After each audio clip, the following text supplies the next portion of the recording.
Pakistan Indonesia को अपने JF-17 fighter jet बेच सकता है। अब उनके साथ बातचीत हो रही है, बहुत सारे देशों से बातचीत हो रही है, यानी कि बांग्लादेश के साथ, सऊदी के साथ, अब इंडोनेशिया के साथ। लगता है पाकिस्तान की लॉटरी लगने वाली है। हाल ही के समय में जब से भारत पाकिस्तान के बीच में ऑपरेशन सिंदूर हुआ है, उसके बाद पाकिस्तान में अचानक बाउंस बैक हुआ और बाउंस बैक करते हुए पाकिस्तान अपने फाइटर जेट्स को बाजार में बेचना शुरू किया। पाकिस्तान का दुनिया के बीच फाइटर जेट्स को लेकर जाना भारत पर कई तरह के प्रश्न खड़ा कर गया, क्योंकि भारत फाइटर जेट्स में दुनिया के लिए तेजस नामक फाइटर जेट बनाता है, जिसका ऑलरेडी दुनिया भर के देशों में डिमांड है। उसके बावजूद तेजस की जगह खबरें पाकिस्तानी JF-17 की आती हैं। इंटरेस्ट पैदा होता है कि पाकिस्तान के पास फाइटर जेट बनाने की काबिलियत भी है। ऐसे में पाकिस्तान के फाइटर जेट्स को लेकर जो सुर्खियां हैं, वो आज एक बड़ा ध्यान आकर्षित करती हैं जब इंडोनेशिया पाकिस्तान से JF-17 परचेज करने के लिए चला आता है। इंडोनेशिया की तरफ से इंडोनेशिया के डिफेंस मिनिस्टर यहां के एयर चीफ मार्शल से मुलाकात करके JF-17 खरीदने को लेकर अपना इंटरेस्ट जाहिर कर देते हैं।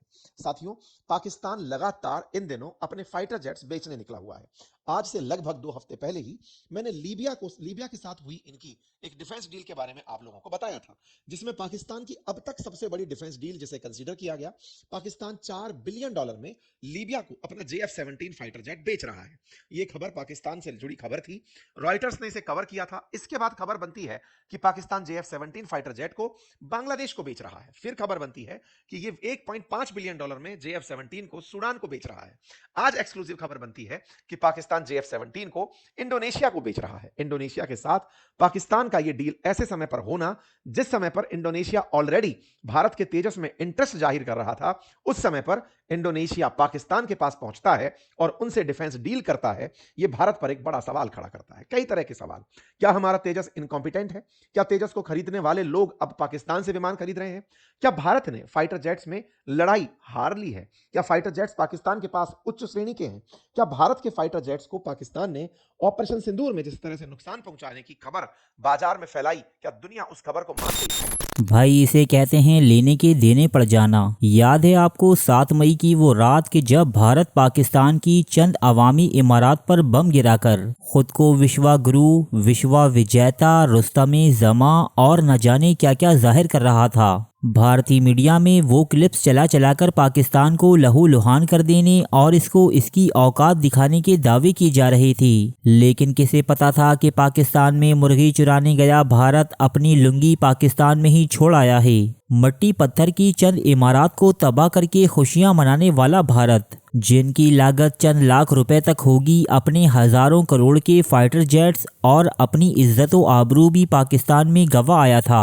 वो रात पाकिस्तान के लिए इतनी मुबारक थी कि उस रात की वजह से आज पाकिस्तान का लोहा सारी दुनिया मानती है। न सिर्फ पाकिस्तान की जियोपॉलिटिकल प्रोफाइल बूस्ट कर गई है, बल्कि ऑपरेशन बनियानुम मरसूस में इस्तेमाल होने वाले पाकिस्तान के तैयार करदा फाइटर जेट्स JF-17 खरीदने वाले ममालिक लाइन लगाकर पाकिस्तान एयरफोर्स के पास हाजिरियां लगवा रहे हैं। भारतीय मीडिया जो पाकिस्तान में चंद गारे मट्टी की इमारत के तबाह होने पर खुशी से अपनी बगलें बजा रहा था, ये सूरत हाल अब उसके लिए भी नाकाबिले बर्दाश्त होती जा रही है। वो भी अब अपनी हुकूमत पर सवाल उठाने लगा है। देखिए दोस्तों, आप भी देखिए कि कैसे भारतीय मीडिया अपनी ही हुकूमत के नैरेटिव की धज्जियां बखेर रहा है। पाकिस्तान अपने JF-17 फाइटर प्लेन को अब इंडोनेशिया को भी बेचना चाहता है। कई देशों से इस टाइम उनकी डील जो है चल रही है, बातचीत चल रही है और शायद 40 एयरक्राफ्ट के बेचने की बात हो रही है, क्योंकि सपोर्ट चाइना की है ना।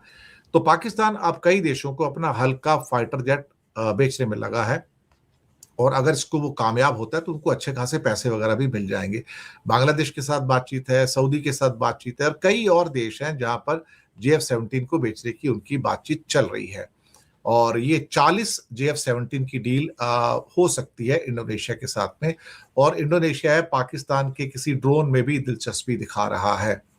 अब फाइनल क्या होगा ये हमें नहीं पता, लेकिन इस बीच में इंडोनेशिया के डिफेंस मिनिस्टर शामसुद्दीन और पाकिस्तान के एयरफोर्स चीफ के साथ में भी एक मीटिंग हुई है और वो यहाँ पर इस सेल को फाइनलाइज करने, ट्रेनिंग देने और बाकी जो टेक्निकल सपोर्ट होती है उसकी बात कर रहे हैं। अभी तक उसने जो प्लेन बेचे हैं, सुना है म्यांमार को कुछ प्लेन बेचे थे, नाइजीरिया, लीबिया को भी कुछ प्लेन बेचे हैं और वो नंबर बहुत कम है एक्चुअली। म्यांमार को 11 2021 में सप्लाई किए गए थे। और नाइजीरिया फिर दूसरा ग्राहक था, उसने कुछ प्लेन खरीदे थे। सऊदी अरब के साथ भी एक डील है, अब देखते हैं कि वो एक $2 बिलियन की डील है, उसको JF-17 में कन्वर्ट करने की बातें हो रही हैं। अजरबैजान भी इस समय दिलचस्पी रखता है। तो कई सारे मुल्क हैं जो इस समय पाकिस्तान के साथ बातचीत में लगे हुए हैं। आपके सामने JF-17 की एक तस्वीर है।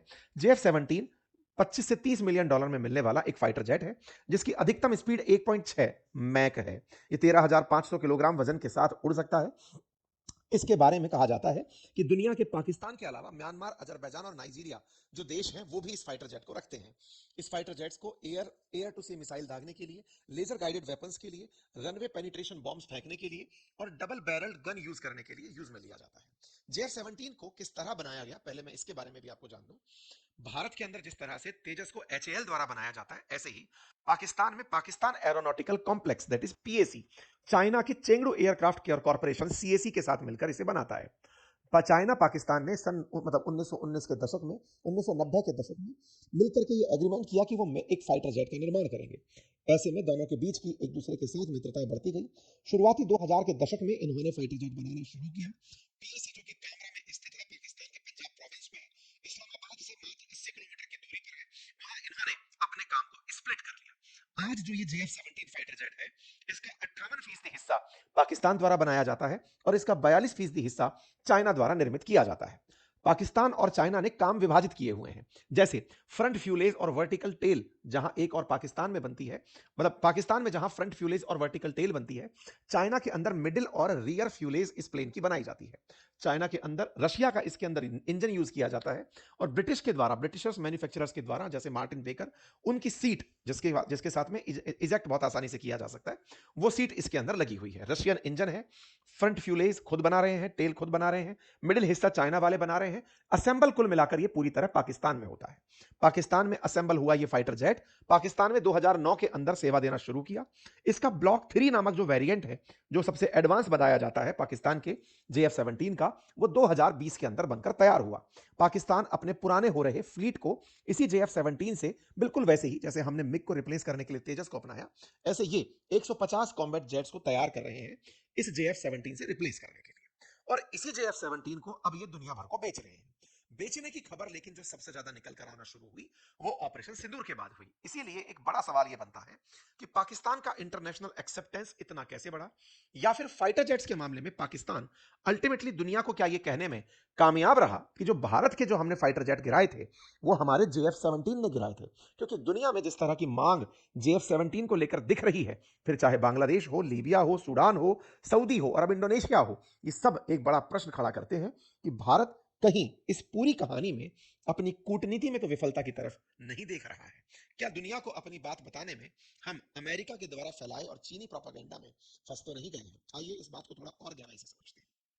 साथियों, इंडिया का तेजस वो फाइटर जेट था जिस फाइटर जेट को इंडोनेशिया ने वर्ष 2023 में खरीदने की इच्छा जताई थी, लेकिन 2026 की शुरुआत में खबर हमें मिलती है कि वो पाकिस्तान से JF-17 खरीद रहा है। और तो और ये राफेल भी खरीद रहा है। इंटरेस्टिंग है कि राफेल फाइटर जेट को गिराने की खबर पाकिस्तानियों ने उड़ाई थी, लेकिन इंडोनेशिया राफेल भी परचेज कर रहा है, लेकिन तेजस नहीं। कहानी को समझने का प्रयास करते हैं। सबसे पहला कारण ऑपरेशन सिंदूर से तलाशते हैं। ऑपरेशन सिंदूर, जिसमें भारत ने पहलगाम में आतंकियों को, जो आतंकी हमला हुआ, उनके लॉन्च पैड्स को, यानी जहां से पाकिस्तान से चल के वो भारत में आते हैं, उन्हें निशाना बनाने के लिए फाइटर जेट से हमले किए थे। भारत ने उन जगहों पर हमले किए थे जहां से आतंकी भारत में आते हैं, यानी कि लॉन्च पैड्स को निशाना बनाया था। लेकिन पाकिस्तान ने इसे अपनी जीत बताया। भारत के द्वारा डे टू डे दिए अपडेट्स में यह बार बार कहा गया कि हमने पाकिस्तान के कौन से ठिकानों को निशाना बनाया, लेकिन पाकिस्तान यह कहता रहा कि जिस फाइटर जेट से भारत हम पर गोले फेंक रहा था, हमने उन्हीं फाइटर जेट्स को निशाना बनाया। पाकिस्तान ने इसे अपनी सैन्य कुशलता करार दिया। पाकिस्तान ने कहा कि हमने अपने फाइटर जेट्स से, अपनी मुस्तैदी से, भारत के द्वारा जो भेजे गए फाइटर जेट्स थे उन्हें वहीं लौटा दिया और उन्हें गिरा दिया। यह सवाल मीडिया में जिस तरह से उठा, क्योंकि पाकिस्तान ने दुनिया भर में हमारे फाइटर जेट्स की बात की और अमेरिका लगातार उसको सपोर्ट करता चला गया। शुरुआती तौर में भारत के द्वारा फाइटर जेट्स के गिरने की बात को कबूल नहीं किया गया, भारत ने लगातार डिनाई किया।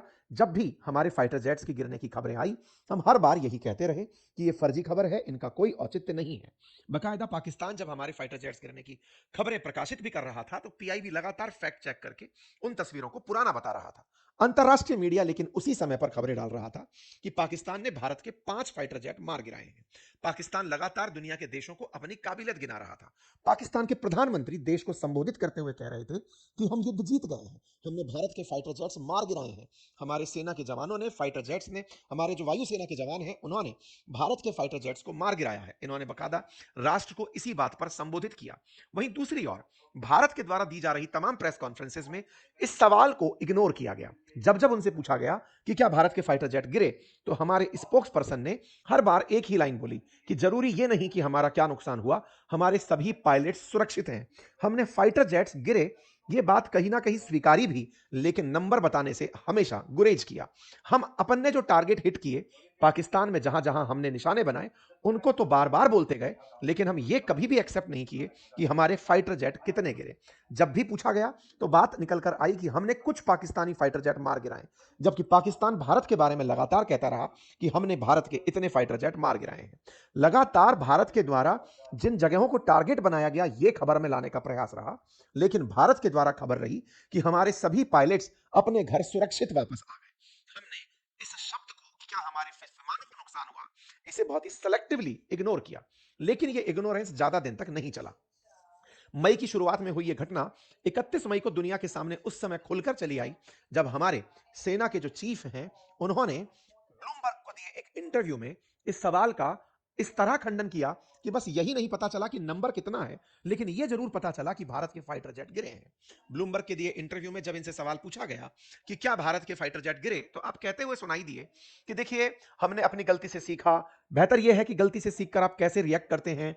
भारत के, उन्होंने कहा कि सुना है कि 6 फाइटर जेट गिरे। बोले नहीं नहीं, ये नंबर सही नहीं है। नंबर सही नहीं है, इसका मतलब एक तो सही ये भी तो होता ना कि नहीं, एक भी नहीं गिरा। आप कॉन्फिडेंटली इस बात को कह सकते थे, लेकिन भारत ने नंबर ना दिखाने की जो बाध्यता अपनाई शुरुआत से, उसे फिर वो आगे तक ओढ़ता चला गया। ये हो सकता है कि वॉर टाइम में इसके पीछे की अगर स्ट्रेटेजी का विश्लेषण आज बैठकर किया जाए, तो इसके पीछे का बड़ा कारण है। बड़ा कारण यह है कि भारत ने उस समय पर यह स्वीकारा था कि ऑपरेशन सिंदूर बंद नहीं हुआ है, ऑपरेशन सिंदूर जारी है। और युद्ध के काल में अक्सर यह माना जाता है कि आपको युद्ध के समय हुआ नुकसान नहीं बताना होता है, वो बाद में बताना होता है। चूंकि ऑपरेशन सिंदूर सरकार बोलती है कि अभी तक चल रहा है, तो भारत ने भारत पाकिस्तान के बीच में हुए इस 3 दिवसीय 4 दिवसीय जो भी युद्ध था, इसमें हुए नुकसान पर कोई टिप्पणी नहीं दी। हमारी सेना की तरफ से जो बयान आए वो यही थे कि हमारे पायलट सुरक्षित हैं, नहीं साहब 6 नहीं गिरे। ये तमाम जो बातें हैं, इनसे नुकसान का अंदेशा तो सरफेस हुआ, लेकिन दुनिया को जो समझना था, उन्होंने अपने जरूरत का समझ लिया। भारत की तरफ से, विपक्ष की तरफ से सरकार से इस बात को सवाल में भी उठाया गया कि बताइए कि हमारे जेट्स को क्या नुकसान हुआ। अच्छा, भारत सरकार की उस समय की तात्कालिक रणनीति और बाद तक उस बात को मानकर चलने की रणनीति, ये दोनों पर अब प्रश्न खड़े होते हैं। दुनिया का कोई भी देश अपने जख्म नहीं छुपाता। अमेरिका तक जब वेनेजुएला के मादुरो को उठाया, ट्रंप उसी समय पर बोलते हुए दिखाई दिए कि हमारा हेलीकॉप्टर को नुकसान हुआ था। मतलब यह है कि दुनिया को अगर परेशानी हुई है, वो उसे एक्सेप्ट करते हैं। भारत के द्वारा हमेशा यह कहा गया कि हमने 4-5 फाइटर जेट गिरा दिए। ये सब्जेक्टिव जो आंसर्स होते हैं, ये गैर सेना के लोगों के द्वारा अच्छे लगते हैं। सेना के उच्च पदों पर बैठे लोग नंबर्स में हमने 2-3 गिरा दिए, हमने 4-5 गिरा दिए, ये शोभा नहीं देते। भारत की सेना ने जिस तरह से बयान दिए, वो बयान आवश्यक थे कि वो एक बार में बैठकर यूनानिमसली तय करते कि हमें क्या आंसर्स देने हैं। हमारा नुकसान हुआ है तो हम उससे सीखेंगे। कौन सा राफेल हम बनाकर बैठे हैं, कौन सा मिग हम बनाकर बैठे हैं, कौन सा मिराज हम बनाकर बैठे हैं। दुनिया का जो भी फाइटर जेट है, वो तो हमने कहीं से परचेज किया हुआ है। दुनिया के किसी दूसरे देश के फाइटर जेट का हमारे देश में नुकसान अगर होता है, तो भविष्य के डिफेंस डील में हम नुकसान को भुगतेंगे। आगे से ध्यान देखेंगे कि भाई तुम्हारा प्रोडक्ट बेकार था। हमारा उद्देश्य दुश्मन के ठिकानों को नष्ट करना था, उस करने में हम कामयाब हुए। लेकिन इस जगह पर अमेरिका जो बार बार हम पर कहता चला गया कि इनके 8 फाइटर जेट गिरे, हम अपनी बात का खंडन नहीं किए, भारत की सेना के द्वारा भी कोई बयान नहीं आया। हमारा एक फाइटर जेट नहीं, हम दुनिया से खरीद के फाइटर जेट चला रहे हैं। हम उन फाइटर जेट्स के डिफेंस में इतने आगे बढ़ गए कि हमारे खुद के प्रोडक्ट्स पर सवाल खड़े हो गए। तो भारत ने जो भी स्ट्रेटेजी रखी, क्या वो स्ट्रेटेजी आज हमारे तेजस की सेल पर सवाल खड़ा कर रही है? ये बड़ा सवाल है। हमारे नीति निर्माताओं ने, हमारी विदेश नीति के संचालकों ने जो भी कूटनीति उस समय पर रखी, ये बात अत्यंत आवश्यक है कि हमें इस पर रीथिंक करना होगा। पाकिस्तान हमारे एक जवाब को ना देने को दुनिया में अपनी जीत कैसे घोषित कर सकता है? वो पाकिस्तान दुनिया को हमारे द्वारा फाइटर जेट्स की संख्या ना बताने के कारण प्रोजेक्ट कर रहा है कि मैं विजेता हूं, और वो अपने प्रोजेक्शन के माध्यम से भारत की इमेज को नुकसान पहुंचा रहा है। भारत को आवश्यक है कि हमें जो भी हमारे सेलर रहे डिफेंस के, उनको पकड़ा जाए, कहा जाए प्रोडक्ट खराब था भाई, नहीं लेंगे, हमने अपना काम कर दिया, लेकिन प्रोडक्ट तुम्हारा खराब था। पाकिस्तान ने दुनिया में अपने आप को अमेरिका का सहयोगी, तकनीकी रूप से विशेषज्ञ, यह जताने का प्रयास करते हुए कि देखो हमने अपने फाइटर जेट से भारत को नुकसान पहुंचा दिया, यह सेल किया। पाकिस्तान में इंडोनेशिया के जो राष्ट्रपति हैं प्रबोवो सुबियांतो, वो पहुंचते हैं, उनका भव्य स्वागत होता है, डिफेंस डील की बातें होती हैं, तस्वीरें निकल कर आती हैं। अंतरराष्ट्रीय स्तर पर ऑपरेशन सिंदूर के बाद पाकिस्तान का कद अमेरिका और ऊंचा करता चला जाता है।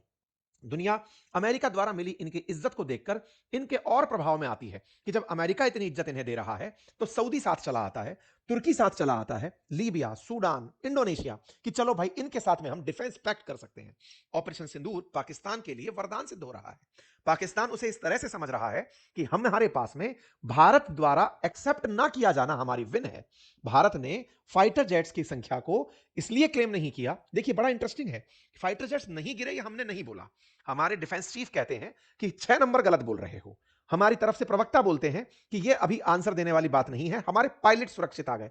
यानी कि आप अधूरा सत्य जो रख रहे हैं वो संदेह पैदा करता चला गया। कूटनीति में पाकिस्तान ने उसी को बेचा और वो बेच करके अपने आप को एक लेवल पर दिखाने में कामयाब हुआ। आज अंतरराष्ट्रीय स्तर पर पिछले 6 महीने में विदेश नीति में अपने आप को मास्टर दिखा रहा है, और भारत जिसके पास सब कुछ है, विदेश के साथ विदेशी संबंध, फॉरेक्स रिजर्व, दुनिया की 5th लार्जेस्ट इकोनॉमी, एकदम रॉक सॉलिड बढ़ता बाजार, सब कुछ है, उसके बावजूद वो इनके नैरेटिव जाल में फंस गया है। हमें इस विषय पर सोचने की आवश्यकता है। हमें सोचने की आवश्यकता है कि जिस तेजस ने पार्टिसिपेट नहीं किया वो कैसे मारा गया। मारा गया एक और डील में। आपको पता होगा दुबई के अंदर अभी एक शो हुआ था, दुनिया भर के फाइटर जेट्स को वहां पर शो के लिए भेजा गया था। वहीं पर हमारा एक फाइटर जेट क्रैश हो जाता है। नवंबर 2025 की खबर बनती है। तेजस का क्रैश होना पाकिस्तानियों ने फिर से दुनिया में बेचा कि ये बेचेंगे, देखिए अपना तेजस जो शो के लिए आया था वही चल नहीं पाया, और वो वहां पर भी अपना फाइटर जेट शो कर जाते हैं। हमारा देश का पायलट चला जाता है, हमारा फाइटर जेट खत्म होता है, और डील में अंतरराष्ट्रीय स्तर पर JF-17 प्रदर्शनी लगा देता है। विचारणीय है कि JF-17 में इंजन रशियन लगा है और तेजस में इंजन अमेरिकी है। उसके बावजूद भी अंतरराष्ट्रीय स्तर पर अमेरिका पाकिस्तान को फेवर करता चल रहा है, और भारत रशिया का करीबी होकर भी तेजस को बेच नहीं पा रहा है। तथ्य इंपॉर्टेंट है कि वो इतना बड़ा डिफेंस डील कैसे कर गया कि उसको IMF से लोन की भी आने वाले समय में शायद जरूरत ना पड़े।